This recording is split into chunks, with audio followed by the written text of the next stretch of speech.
Hi guys, welcome to Adobe Photoshop Learning. Thank you for following me and like this video. For the first step in using Adobe Photoshop CC, we should create a new document in Adobe Photoshop application. So let's get started by learning how to create a new documents in Adobe Photoshop. Okay, to create a new document, you have to choose.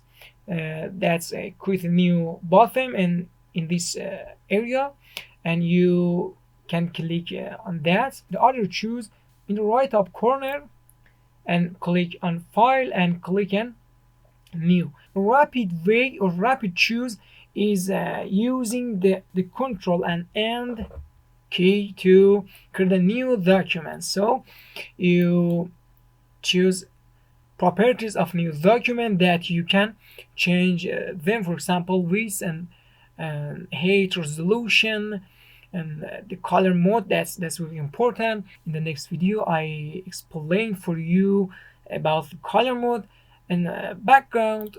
If you want to black background or white background or transparency for PNG files, there's a preset that you can use them. For example, for print we have A6, we have A4 and legal and A5 and A3 page, and film and video size presets, mobile preset, and other preset that you can use them. Okay, just click on create and the new document is created. So now we can start a new project.